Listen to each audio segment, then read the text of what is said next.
All right.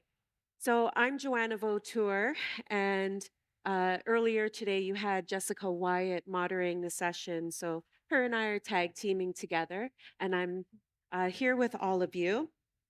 And so, welcome to the second half of this morning's session. For those of you who may have joined us from the break, um, I'm going to be leading the session here. And so, I just wanted to share some reminders for our audience online. You can share your thoughts, ask questions. You can either put them in the chat box. But what I would really prefer, and I think would be great for everyone here as well as the panelists, if you can come off mic and if you can ask your questions, we'd love to see you. We'd love to hear you as well. And um, for everybody here, um, as you know, there's some mics here that you can use. And if anyone has any mobility issues, a mic will be brought to you. So just please raise your hand.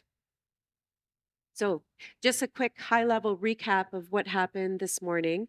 In the previous session, we had Ryan talk about increasing access to social justice and incorporating traditional and cultural practices.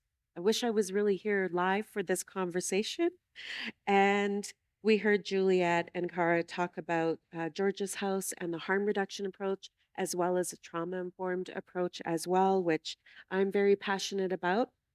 And of course, Lindsay talking about the health equity work. And so I'm familiar with Lindsay, Cara's work, and Ryan, and have met them along my journey working in palliative care. And so I'd like to bring back, I guess we're going to bring up some questions here on the Menti. We've got some folks here that are going to help us.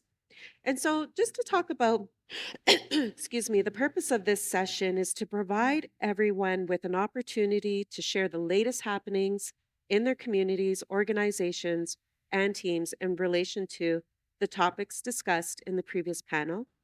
Whether you are from Indigenous community or working in the space as an ally, we want to create an environment where people are learning from one another, not just from the speakers. We also want to help build new partnerships and connections, create synergies, and share resources and promising um, or innovative practices that are making a difference in your communities. So, this is a chance to discuss the challenges you are facing, as well as highlighting the strengths that deserve recognition, and perhaps come out of the session with one or two recommendations or strategies you can implement right away to create change in your community. We hope that you leave the session with fresh ideas and inspiration. The session will be facilitated through some questions posed to the participants using Menti, followed by an open discussion. We will start with a Menti question that I will ask everyone in the room and online to complete. Once completed, I will then open it up to participants so that we can explore each question further. And I would like to take the time to reintroduce you to the Menti QR code. And so it'll pop up on the screen. And so for those in-person participants, if you can bring out your phones and use your camera, and focus it on the QR code, you'll get a yellow little pop-up box. And if you can click on that, and it should take you to the questions. For those of you online, you can do the same process, or you can use the link in the chat. And you should all arrive to the webpage, and you'll see that first question. And you can submit several answers to each question. And so I think we can get started here. All right. And remember, please do not close the web browser on your phone. It will automatically move to the next question.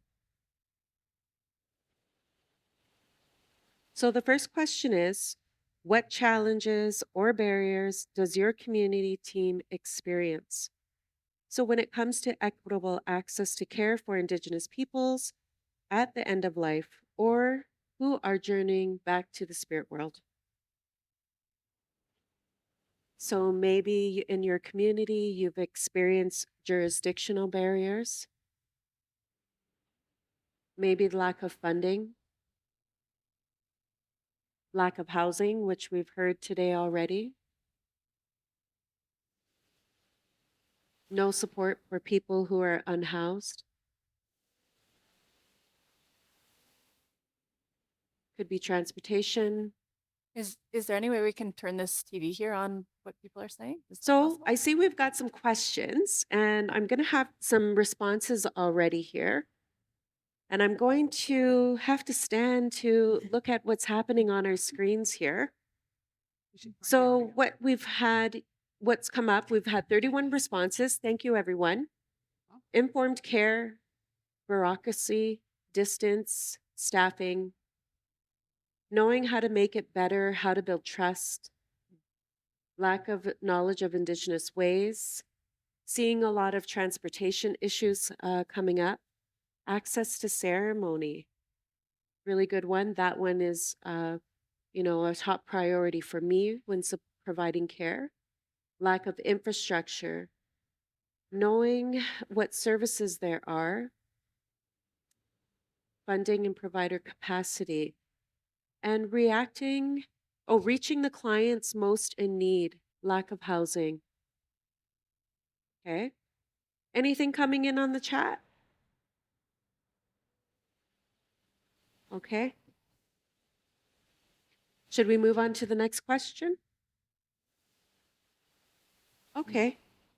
Panel, maybe you can help get us this conversation going. So, what challenges or barriers does your community team experience when it comes to equitable access to care for Indigenous people at end of life? Well, things that I've heard from community, a big one is transportation, but also even kind of more broad picture from that is what we've heard so much, and we've heard at this conference as well, is that people need to leave community to be born and people need to leave community to die. So that then they're not surrounded by their family and their support system. They're in a strange place. And then that whole transportation piece, not only to transport the patient, but what about to transport the family and their support system? Because one escort at those pivotal moments in your life is not sufficient. So that's definitely one of them that I think of, the jurisdictional boundaries. And one of the other ones is quite frequently, Kara and I will see kind of like death and crisis, where people are suffering with a lack of housing or they can't get access to medical care. And all of those things are just kind of, you put them all together and it creates this larger problem, which it has to do with access. And all of these points that everybody has put up are things that I have seen while doing this role. Okay. Thank you very much. Does anybody else want to add? Because I'm going to pick on people sitting in this room. Yeah. Yeah, I think it largely stems from the discussion this morning, the systemic racism and bias. And I think, the resources in those rural and remote communities, but also for like our urban Indigenous brothers and sisters, the lack of access to culturally safe care. I think as well, like as a health director, you have competing priorities too, right? And, young people are dying. There's the opioid crisis. And so, sometimes it's easier. And Holly Prince, always makes this point is sometimes you're dealing with that's right in front of you. And it's hard to care for that one, the person that's predictably dying, right? Um, so I think that those competing priorities are hard because you have to focus on that immediate concern. And then I think as well, just like we talked about culture is medicine. So the understanding of that in the Western system is not there. Yeah, maybe the one thing I would add in addition to all these things that folks have shared with us and we've been hearing as well is just coming back to a bit of our conversation this morning of community-based holistic care is not always recognized and funded in the same way. And so those kind of systemic barriers that are in place to accessing care. Where do you start? um, One thing we didn't talk about earlier this morning is, well, I sort of briefly mentioned that the burden is always on these healthcare providers and service providers and community support providers to try and change the system, right? And that's extremely exhausting. And one thing we didn't get to is looking at the question itself of service provider exhaustion. Mm. Your healthcare providers in community and elsewhere are often like on their last thread because they have to do all this other stuff in addition to the healthcare piece, right? So one thing that we flagged in our report as an important piece of this overall puzzle is how we take care of our healthcare providers. And what are we doing to make sure that they get adequate time off? What are we doing to make sure that they have adequate time as a team to debrief about critical and super challenging incidents, right? That can be traumatic to them. How are we supporting them in this? Who fills in for them? Often they're the only service provider in their community, so they feel an extraordinary burden. I mean, you guys all know this, but it's important to talk about it as a systemic challenge and to ask ourselves what we can do about it. Thank you so much. And, thank you, all of you, for starting us off in this conversation. And we got Sophie here. Mm. Yes, Sophie, come please tell us what happens in your community and if you can introduce yourself again and where you come from. My name is Sophie Pamuk, and I'm originally from Nunatsiavut, and I'm living and working and caring for my people, working for my people. And looking at some of this here, talking about travel and access, I know yesterday Gail said about, how far people have to travel, Inuit have to travel to access. So one of the things I read there was transportation, like even within a city, I guess. Like I know we do before COVID yet, we were doing virtual care instead of spending 2 days, 3 days traveling. You're really not well to your oncologist in St. John's, which is the other end of the province, is a video conferencing so that you don't spend all this wear and tear when you're really not well for what will be like a 10-minute appointment. I was just wondering, is that something that's being more used in larger places? I know we do it just because where we live, it's just how we do stuff. So I was wondering, is that applied in more city kind of areas? Yeah, so it's very different, the landscapes and where we work and with your communities. And, Sophie, when I think of you, I think of, your video in Canadian Virtual Hospice, and you're on a four-wheeler, traveling in your community. So transportation is different in some of these territories. So thank you for that. Um, do we have any questions in the chat? Anyone ready? No? Okay. Show of hands. Who works in this room? And the ones on the chat, if you can just put your hand up, or who works with people who are unhoused? Who's supporting people who are unhoused? Okay. All right. Now I know who I'm going to ask questions in the room here. So let's start with the table back there, because I know we have some Journey Home Hospice folks there. Can you come up to the mic and answer the question? What challenges or barriers does your community team experience when it comes to equitable access to care for Indigenous people at end of life?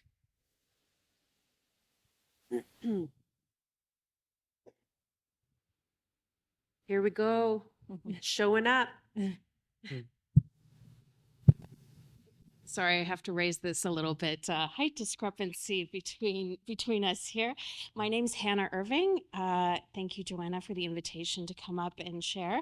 I work with Journey Home Hospice, a program of St. Elizabeth Healthcare, and we have a 13-bed hospice in Toronto, Ontario, and we recently, in 2022, added 4 beds in Windsor, Ontario as well. So expanding that. I think one of the challenges we find most significant for all of our patients, including people of Indigenous background, is, finding and training care providers who are able to provide that specialized level of care. We really take a trauma-informed, harm reduction, and culturally safer approach to care as much as possible, honoring the individual stories and journeys of our patients as they come to us to spend their final days. And as was mentioned by some of the panelists, that can be very challenging. We build in a lot of opportunities for our team members to reflect, to debrief, to have those spaces to, discuss and come together to provide support. Because as many of us, or all of us in this room know, working in fields with structurally vulnerable people can be very taxing to the care providers, as well as difficult for the people who are coming to us for care. Mm. Hannah, I have a question for you. So, um, we've been hearing a lot about the importance of, culturally safer care, the importance of traditions, ceremony, at end of life. And we've heard, different perspectives from First Nations, Inuit, Métis. Can you tell us about how Journey Home Hospice, on how you support, Indigenous patients, those community members in their culture and ceremony? Absolutely. Having cultural safer perspectives in care is really embedded into our framework, not only at Journey Home Hospice, but also part of our larger organization, SE Health. So we're privileged to have a dedicated First Nations, Inuit, and Métis program. As many of you would have heard, one of our co-hosts, Corey, is from that program. So leaning on the specialized knowledge of our Indigenous employees, we've developed our own company training program that really pulls in Indigenous cultural safety practices. So that's mandatory for all of our staff, including at Journey Home Hospice. We also extend that to all of our volunteers in the program. So, in addition to regular training that people would receive in a hospice palliative care setting, we also have 6 modules that all staff and volunteers take in those culturally safer approaches to care, also the trauma informed and harm reduction approaches to care. And as part of the hospice wellness program, spirituality is a key component of human existence. And our spiritual care team and social workers have developed really strong connections with Indigenous community leaders and other faith leaders, so that if we have patients who are wanting to reconnect to their community, a specific tradition, have a ceremony, we're able to bring in elders who can lead that for them and, offer opportunities to the other patients and family members to join in and learn and be part of that cultural experience if they choose to as well. Excellent. Thanks so much, Hannah, for sharing that. And, you talked about, access, to elders, to support those individuals. Sometimes what I've experienced, even in my own practice, and I work in the Toronto Central region as well with Journey Home Hospice, how do you access elders to come in? Yeah, so that's a great Because question. that can be a barrier too. It is, absolutely. And outreach and community involvement is something we've identified as a really strong priority.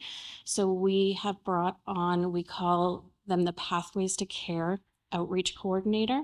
So currently we have an MSW holding that position, and her role is to be out in community, meeting with organizations, building relationships with elders and other Indigenous communities, and all sorts of social services communities, other faith traditions as well, and making those early relationships and interventions with potential patients or people who might become part of our population. As many, probably the Georgia's House team can speak to this as well, we find a lot of our patients can be reluctant to come into care settings because of traumatic experiences they've had in the wider healthcare system, and their expectations that we might have a very stringent approach to care that's not very open, welcoming, or reflective of their particular cultural practices, individual desires, wants, needs. So Joanna, she's a wonderful human being, goes out and starts some of those conversations earlier, which makes the transition into care when people are acutely ill and most vulnerable easier. There's already some trust there. And she's able to be out in community. We know in the, social services, housing, healthcare space, unfortunately, there's a really high turnover in the people working in those spaces. So she's out continually reconnecting, re-engaging those relationships, and trying to expand our network so that we have better access to the resources our patients might need or the connections they might want to make at end of life. All right. Thank you. Thank you, Hannah. Thank you so much. All right. So we heard from an urban perspective. What about okay, Pablita? Hi, everyone. Pablita Thomas. I represent the hospice societies both in BC and the Yukon. And just to kind of give you an idea, I love everything that you are mentioning because it actually allowed me to think about what are hospices. We're not a provider. I work for the association and we provide education, research, and professional services. But we represent the hospices who are the providers.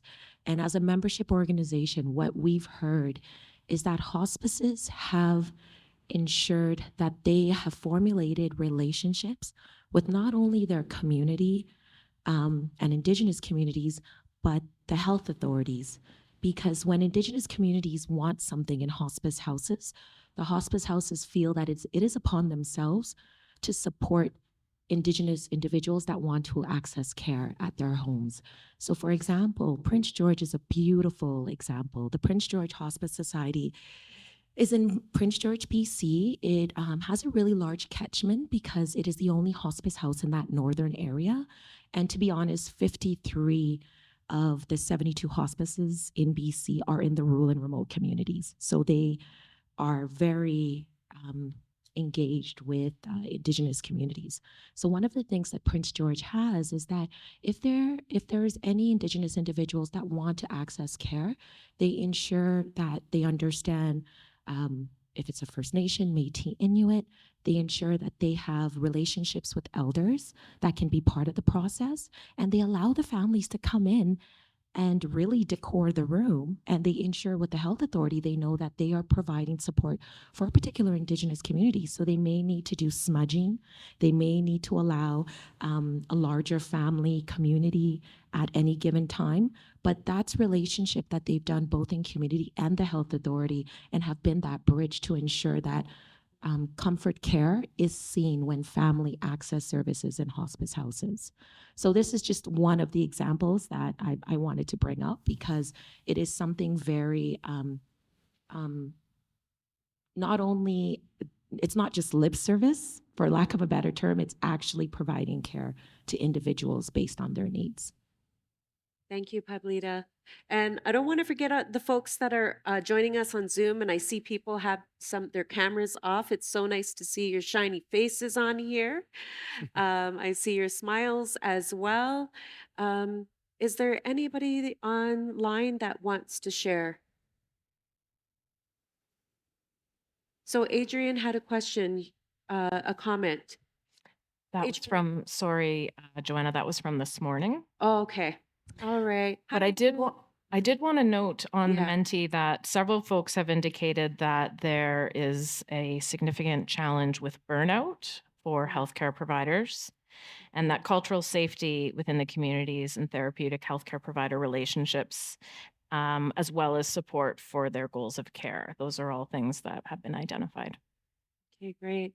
Anybody else want to comment on how they deal with that barrier? Come on in, Sebastian, from the North Shore, from my home territory. Oh, there we go. I also wanted to bring up with some of our communities, and I'm sure you remember from working on our research projects, it wasn't just challenges and barriers for people that are access to healthcare, but in our communities, what we're seeing is so the Anishinaabe way is for the elders to age at home and age in their communities. So one, there's a barrier to getting them to those access to care, but it's the family members that are taking care of their loved ones at home.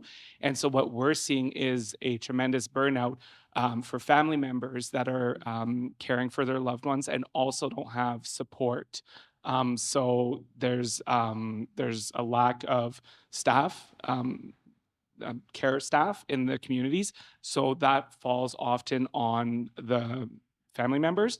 And so there's a lack of support to them, but also a lack of knowledge. So they have to, let's say, bathe their loved one.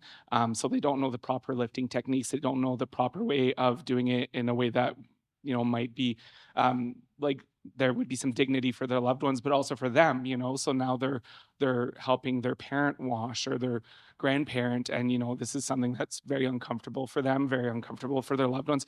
So for us, what we're seeing is a very large burnout on the loved ones.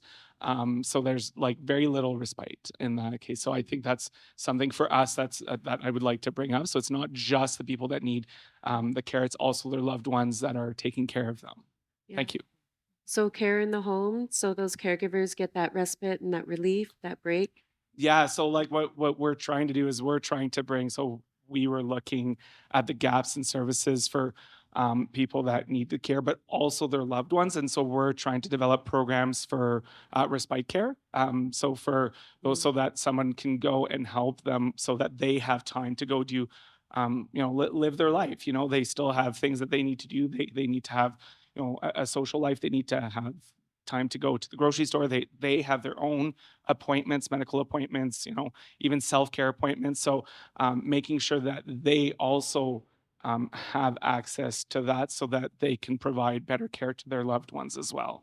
So those are some of the things that we're working on, is to provide not only care for the people that are sick and aging at home, but also their loved ones that are taking care of them. Thank you, Sebastian. I paid him to come up and say something. Just joking. All right, we're going to move on to the next question. And I'm going to come off the stage a little bit because I really want to see the screen. Because I really want to hear from those that are joining us virtually. If you can tell us what strengths and capacities exist in your community team. So am I still on camera? But I'm going to come over here because I can see you all better. And if we could get the responses to come in, and as these responses come through, I'm going to share some of them, but I'm really hoping some people that are online here, we've got 33 that are online, if we can have you come in and share some of those strengths in your communities.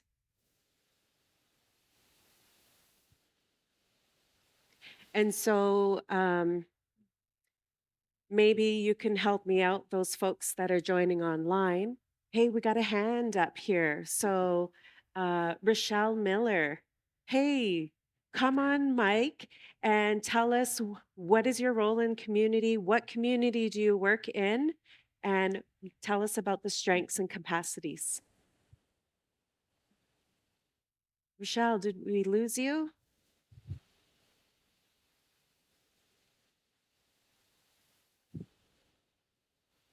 Okay, Rochelle, you're here. Maybe not. Okay, so what I'm going to do is share what's happening in the mentee. So we have empathy, heart, culture, understanding of the history of their community, ceremony, traditional ways of knowing, strong team organization, supportive leadership, inter-service collaboration, very good working relationship between, if we can scroll up a little bit, between the two organizations that exist. All right. Communication among departments, care plans, compassion. All right. Is there anyone on mic online that could share a little bit on what that looks like, the strengths in the community? It's nice to see Celestine Sampson with her camera on. Good to see you. Hi. What community are you joining from?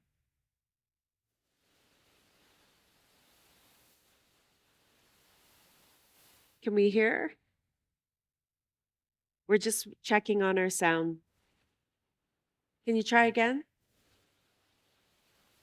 Oh, we can't hear her. Oh, man. Tell you guys a little secret. Between the moderators, we have a little competition to see how many people we can get off mic. But that's not why I'm reaching out. It's just to help create that connection. Maybe Celestine, you can add it in the chat.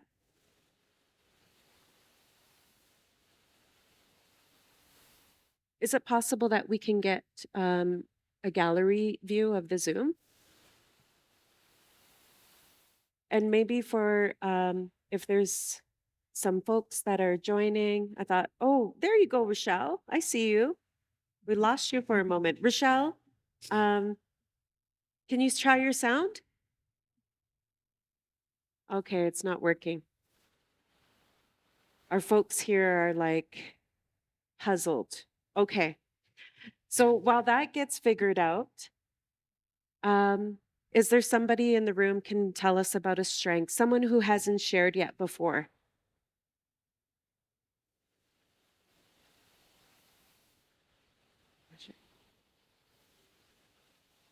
Oh, you did. Okay. Earlier today. Anybody else want to share a strength in their community?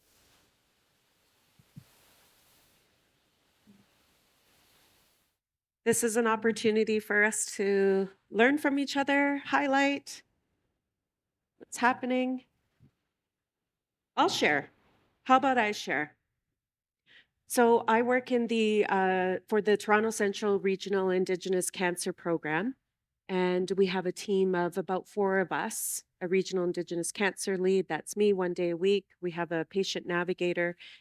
He goes to 2 cancer centers, 5 program hospitals, so he's got quite a bit of area that he covers, and we have a program coordinator and a director.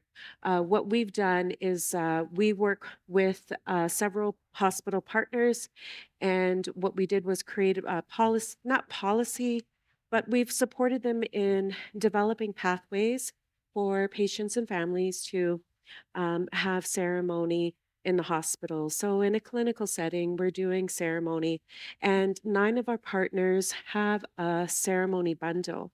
In the ceremony bundle is a drum, a rattle, a copper cup for water ceremony. They have 4 plant medicines, a smudge pan to um, do smudging. We've also have created a resource, a toolkit for our hospital partners, and it's for patients and staff that they know what is in the bundle, what is the responsibility in using the bundle, and um, so that we can support that access and ceremony in the hospital. Creating relationships is important that we've heard already, and trust. And so the bundles are with staff that we have built trust with. And um, with that, with that ceremony bundle, we come together once a year. Each hospital partner that has a bundle has the responsibility to host the feasting of the bundle. And so lots of work around that, still lots of more work to do. And so I believe we have a question happening here that is going to be read out. We do. We have 2 questions. Celeste has kindly entered her comments in chat. She is a healthcare aide in her own community of Setuyuminas First Nation. We do a lot of advocating on behalf of our community and try our best to help with transportation on top of all of our daily tasks. So that was her comment that she was trying to add before. Thank And you, we- Celeste. And we also have a comment from Samantha Brown. But I would like to say, it is so important to have advanced practice among nurses in rural and remote communities that helps keep patients in community and avoids having to not only be away from community, but the time and energy for traveling to a community or an area where someone can access that care that they need. All right, thanks folks for sharing that. And we are collecting all of these great responses that you're sharing with us so that we can highlight them, but also action and think about some of those solutions to overcome some of those challenges. Anyone else? We still on this question? Here we go. Doris Bear from Peguis, Manitoba. I just want to share that we do have a palliative care program that we had, I guess, been with a pilot project with Lakehead University. But the most important thing that we recognize from our community is that we have the hospital right on reserve. We do have 2 palliative care rooms, and they're made quite large so that a number of families related to the patient can be there. We do have, I think there is about 4 traditional entities on our community, and one of them, one that stands out is Matutu Lake Medicine Lodge. They provide a lot of teaching and education for membership, as well as the visiting professionals that come out. So we want to educate them in how our culture is so vital to us in our community, and why we do things the way we do. Okay, that's Oh, miigwech. Thank you. Um, we have another question in the chat. From Rochelle Miller, who was trying to unmute before. Mhm. They are from the Six Nations of the Grand River Territory, Ontario. Through ISC, formalized the role of an Indigenous Transitions Facilitator. There are 28 positions in Ontario. Our RTF is within Community HCC Case Management Unit. I work with 15 local, rural, and regional centers for transitions in the care of our members. Transitions between our facilities to communities, repatriation out of province. ITF has a sharing circle to support one another, share challenges, barriers, and successes or resources. So that was a comment from Rochelle Miller. Michelle, thank you so much for sharing about the Indigenous Transition Facilitators. And so these roles are in Ontario, based in some hospitals throughout, and they are a link between the hospital care providers and communities. And I think one of the things they do is supporting discharge planning. So this is a strength in our community as well. And so should I go on to the next question? All right. When it comes to equitable access to care for Indigenous people, what are 1 or 2 things that you, your organization, or your community can do right now to improve the care of Indigenous peoples at end of life or who are journeying to the spirit world? So, what are 1 or 2 things that you or your organization community can do right now?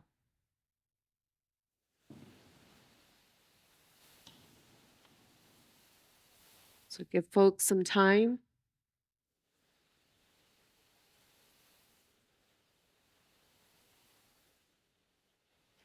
Ask that person what is important to them. Listen. Ensure that the preferred way of journeying to the spirit world is done. Connect more effectively with Indigenous communities. Call out racism when you see it.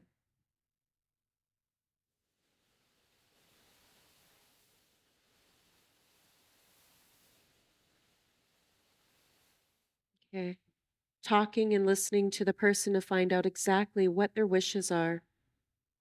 Give employees more time off work or flexible work options so they can care for people. Ensure that family are allowed to be with the loved one, removing barriers to visitation.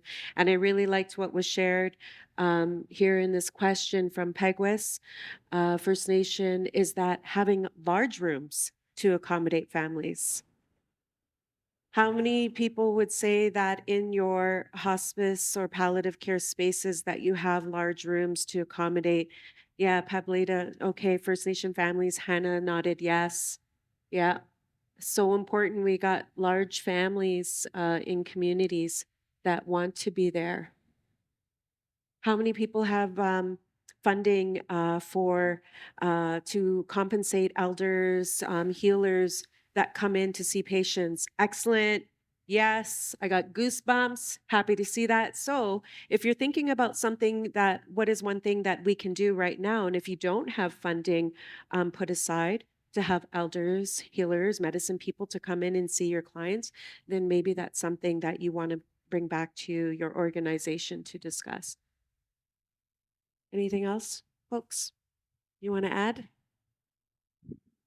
Is there, maybe here for our panelists, is there 1 or 2 things that you think that you might want to go back to your community to change? I can start us off. When I think about, for me, we are a non-Indigenous organization, and really that opportunity for our own journey, myself individually and as an organization around truth and reconciliation, creating space to learn and share and engage and really reflect on what we need to do differently. And I think a really big piece of that, for me personally, for our team in this work, has been building those relationships and really seeking guidance, teaching, and to be led by First Nation, Inuit, Métis priorities. So that continues to be an area of focus for me personally and professionally. Mhm. And I'm going to follow Ryan's recommendations. So I'd like to hear about that. Do you have any top tips how we can do that in our community? Ryan? Oh, Because the report has at the end like the recommendations, and I think they're so yeah. valued and needed. And I think that we need to advocate to policy makers, stakeholders, healthcare professionals that the way forward is not to think in a square box, but to move outside that. And I think your report, Ryan, really highlights that. So I'd like to hear from you. Yeah, I mean, if you pick up our report and skip to the end, which I recommend because you otherwise have to get through 150 pages of stuff, we've got a couple pages there where we kind of boil it down to, I think, 41, I think, opportunities for conversation. I hesitate to call them recommendations because I don't want to suggest that we're sort of directing them. Yeah. The idea is that these are opportunities where communities can see themselves in those issues and then take those issues up themselves, right? So it creates a little bit of a roadmap to starting to tackle some of these big systemic issues that bedevil a lot of the everyday activities we're trying to get done on behalf of our patients and communities. So, I mean, I could point to a kabillion of them, but some of the ones I think that just came up here in this conversation were recognizing and paying people for their expertise, right? I do law work in Ontario, and we have the Ontario Health Insurance Program there, OHIP, which sets all the codes for how you bill for different healthcare services. Indigenous expertise, elders, healers, people that lead ceremony. Oftentimes, they're not anywhere to be found in there. So if they do get funding, it's almost by accident or charity that someone's heroically made efforts to try and go find some funding so they can actually pay those folks for their expertise. So that's one thing I think that we could take up systemically immediately. Navigators everywhere, all the time, 24/7. They're just needed. Programs like that need to be massively expanded. Yeah, that's in the report, man. I know. We Yeah. got 2 navigators, so they're loving it. Yeah, right. So lots of stuff like that, and also putting these folks, elders, healers, people that lead ceremonies, in positions of leadership. So often they're kind of like add-ons to like an existing service, may get a little bit of time, a little bit of space. But if they're in fact leading it, then every single room is going to be big in the facility, and you're not going to have weird policies like only next of kin, can come visit this person in their last stages of life, which is so goofy when next of kin might be in your entire community, right? So stuff like that, yeah. Yeah, one thing too, just to add that we've advocated for in Alberta, which was brought up here, is family are caretakers so that they should be compensated for their time. So like Yeah. there is funding for someone to come in and caretake for someone, but what if someone can't go to their job and they're the caretaker? So that should be compensated in the same way. And in Alberta, we're not allowed to pay family members, but we have advocated for Indigenous families that's in their community, that's who's ready and available, and that's who's providing them the best care, so that they should be financially compensated too. Yeah. Okay, we have a question here. Please tell us where you're from. Hi, my name is Kimberly Cooper. I'm from Keewatin Tribal Council in Thompson, Manitoba. We service 11 northern communities in northern Manitoba. But I was just wondering, what is the name of the report? Oh, thanks for asking. Thank you. It's got copies here. Let me do some free promo. It's called the Last Stages of Life. I should know this offhand, shouldn't I? I want to get it right though. It's called the Last Stages of Life for First Nations, Métis, and Inuit Peoples: Preliminary Recommendations for Law Reform. It's published by a group called the Law Commission of Ontario, where I'm at. I think in your materials there might be some mention of this or a link to it. There is? Okay. So do check it out. Happy to take any questions anyone might have about this after this conference about it. Feel free to give me a call. Also, this gives me a chance to do a shout out to the guy who did the art for this paper. It's a guy named Don McIntyre, who I understand is a prof at Lethbridge. And Don is also from one of the communities that we spoke to in Ontario. Amazing artist, wonderful dude. And he's got a gallery in Canmore at the Elevation Gallery. So definitely check out Don McIntyre's work. He's terrific. He's got the four hills right here on our front page. It's great. All right, so I hope everyone in joining on the Zoom also got that information. So we got another question here. Thank you. Just a comment on what we can do right now, and I guess right now is maybe a bit figurative because it's always evolving. Yeah. So I'm Mary Beth Friesen, and I work with the Alzheimer's Society of BC. We're a provincial not-for-profit and charitable organization. We are a non-Indigenous organization, and of course, focusing on dementia involves end of life because it's a terminal illness. And so there's lots of overlap with palliative, and we do quite a bit of training on that with grief and loss. So a couple things I wanted to say is about 2 or 3 years ago, our organization made a commitment to mandatory and fully embraced, consensus-embraced training of our own awareness of Indigenous cultural history and our own awareness of the territories that we are uninvited guests on. So that journey started a few years ago and led to us. We've always worked with First Nations, but really not formally, I would say, not embracing it as an organization. So intentionally recruiting for the board so that we have individuals who are Indigenous informing the work of the society, the values and the goals of the society. And secondly, hired an Indigenous provincial coordinator who's based in the north out of Gitxsan Nation and has just started with us. So these are things that we feel very committed to in terms of learning from Indigenous people in how we provide services that are culturally safe and that we are better able to reach people who are in equity deserving communities. I just want to say that one of our really profound experiences in working with First Nations is the response to death in the community.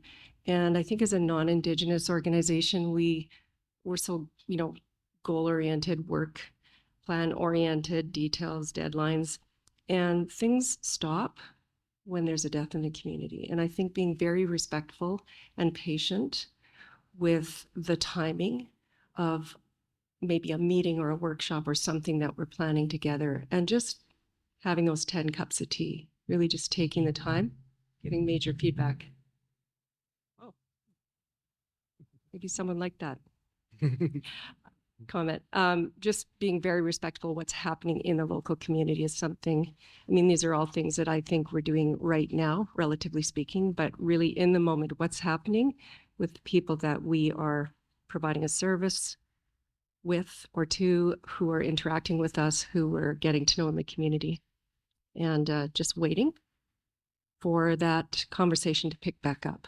Mm-hmm. So we've had to really take a serious look at how we provide services, and that involves planning, funding, all of those things, and become a lot more flexible and look at our sort of colonial processes that really don't have a place and help to advocate for that beyond our society as well. I'm talking a lot, but I'm just trying to highlight some of the things that are happening. And we have a high Indigenous population and a high rural, remote, and isolated population in BC. So we're trying to do our part, and it's been an amazing experience for all of us. We have about 110 employees and many, many volunteers, and it's really lit a fire under us as an organization. I can tell you that. So thank you.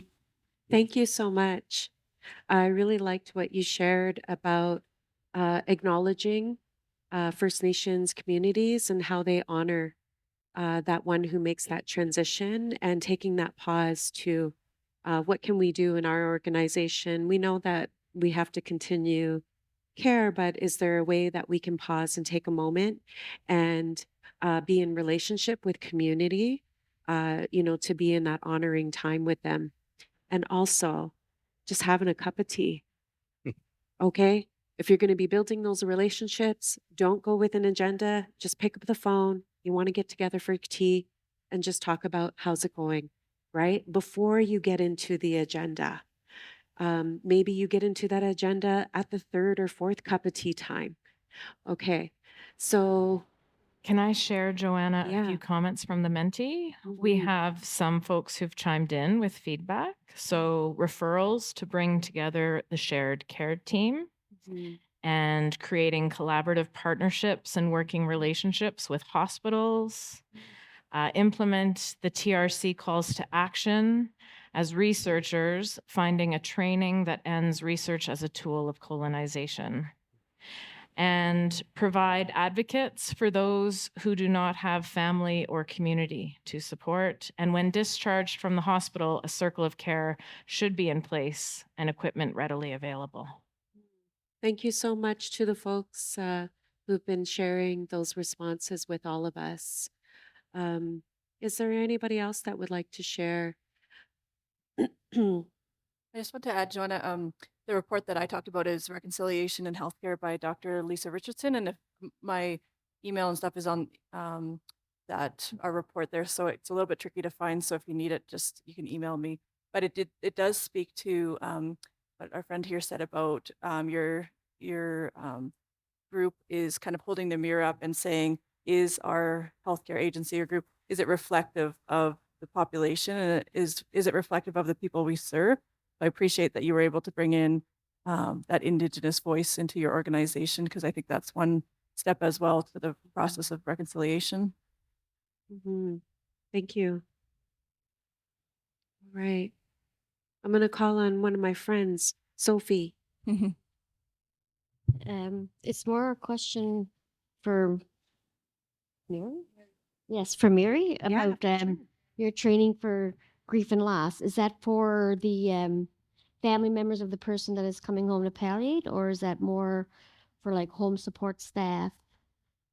And is that available virtually? Yeah.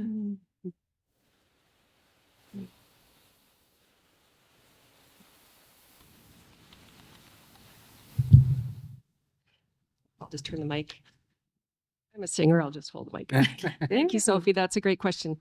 Question was about education. We provide education internally to our staff and volunteers. We also provide education through webinars, workshops, in person. We get external requests from organizations. We're working on components specifically for healthcare providers. So stay tuned, watch the website. There's a huge need for educational support around dementia and dementia transition, end of life. Grief and loss is a hand-in-hand issue with diagnosis of dementia, and for caregivers especially, and people with the disease. So we have quite a suite of services, and I would just encourage you to, I can give you my card, and check our website out. But there has been a gap for education in the community for people providing care. And again, back to the board and our organization, we want to make sure that that's culturally informed and really understanding what is it that people in Indigenous circles want to know. And just lastly, what we have learned over the years is our Indigenous communities want the information so they can help themselves. They do not want us to come in, and we're always welcome, but we're not there to teach the community. We're there to help empower the community. So we know that quite clearly. So it's just a matter of having the right tools, and we're working on that. Okay. Look at that, connections being made here. Wonderful. So we are going to wrap up our session because we do have lunch happening. Just want to remind folks where the lunchroom is. There might be a session that's wrapping up. So just might want to give a few minutes to make sure everyone is out of the room. But before we head out, are there any final recommendations that is just burning on your mind and you're thinking, do I have a minute to share? Okay, there we go. See, we got one more to wrap us up, send So us off in a good way. this is a little different direction because we provide the buildings and housing for all these services. So I'm Donna Cook. I'm from Bison Modular Homes in Manitoba. And we've partnered with Norway House Cree Nation. And we have reverse engineered the problems in the communities with housing. There's shortage of housing, there's no financing, children shouldn't be sick, from all the mold and that. So we've provided or came up with a building that's steel and it's mold proof and fire resistant and no, you can't break the windows and things like that. But right now we're also working on the wellness buildings and the health centers. So we've got several requests on what can we build, how can we get the funding for it, how can it be sustainable, and then not just the health center, but how do you bring in the palliative care into it as well. So I'm here to learn from everyone and make relationships. And that's what I do is I go and talk to the community. What do you need and how can we possibly help you and make it better than what it is now? So Yeah, can you spell out the name of your organization? Bison, Bison. Mhm. Yeah. Bison Modular homes. And we're in All Manitoba. right. And we're all across Canada. Amazing. Yeah. All right. Great work. Thank you so much for sharing. We're working with SE Health and Peguis we just hosted them last week. So if anybody needs any help, let us know. Great. Thank you so much for sharing that. And we have something in the chat. Oh, we do. From Rochelle, she would like to acknowledge George's House for recognition and support to medical management in our palliative population, as well as consideration of medical management within the standard medication profile prior to end of life. And she would like to acknowledge the legal initiative to impact the very policy and legislation, which also brings us to this time and place. So she wanted to end it out with acknowledging those assets. Say that again to end it with acknowledging. Okay, the first one, acknowledging George's House for recognition and support to medical management in our palliative population, particular dialysis, as well as consideration of medical management within the standard medication profile prior to end of life. All And right. then she also wanted to acknowledge the legal initiative to impact the very policy and legislation, which also brings us to this time and place. Chimigwech Nyawe for sharing that. I know I said we had to wrap up. Can Kara share a quick story in 1 minute? Okay. I'll make it quick. I always like to end in a good way, and I have a quick story that I just wanted to share about George's House. And I think, just acknowledging the patients, because the patients really shape what we do and why we're all here, right? So I just want to talk about an Indigenous man that we cared for that I think many people who are from Edmonton in this room know. And we met him on the streets of Edmonton. And after his death, he received a settlement payment from the day schools. And so he had $40,000, which he donated back to George's House. And I deeply recognize the significance of this money, right? It's 40,000, but that's just such an impactful amount of money, and the way that he got it is, we don't have time to get into that, but it's just he really desired for it to go towards, because it came from such harm, to a meaningful purpose. So we allocated it to our Small Wishes Fund, and we've been able to do amazing things like send people on fishing trips before they die, or bring family members in from the north. And just this past week, we had a mom, and she had 3 boys. And because of the history of colonization and the resources that she had, they were all taken into foster care, but they were all taken to different locations in Western Canada. So this past week, we were able to get all 3 boys together at George's house with their mom. And, the boys had never met each other. So we had a little 5-year-old boy, and we had his 16-year-old brother sit beside him, and the 5-year-old turns to a 16-year-old and says, "Did you know you're my brother?" So I think, like, when we look at doing things in different ways, when we look at addressing the social determinants of health, helping with, housing, reconnecting family, providing funding, like AIPP funding, so that person has finances, providing travel for families so they can all be together. I think when we think outside the box, we're really able to provide palliative care in a good way. And I think it's easy often to explain health equity to palliative care providers because it's really that holistic care, right? That whole person care. So thank you for letting me share. I know I always talk over time, but and thank you for allowing me to be part of this inspirational panel with these amazing 3 people.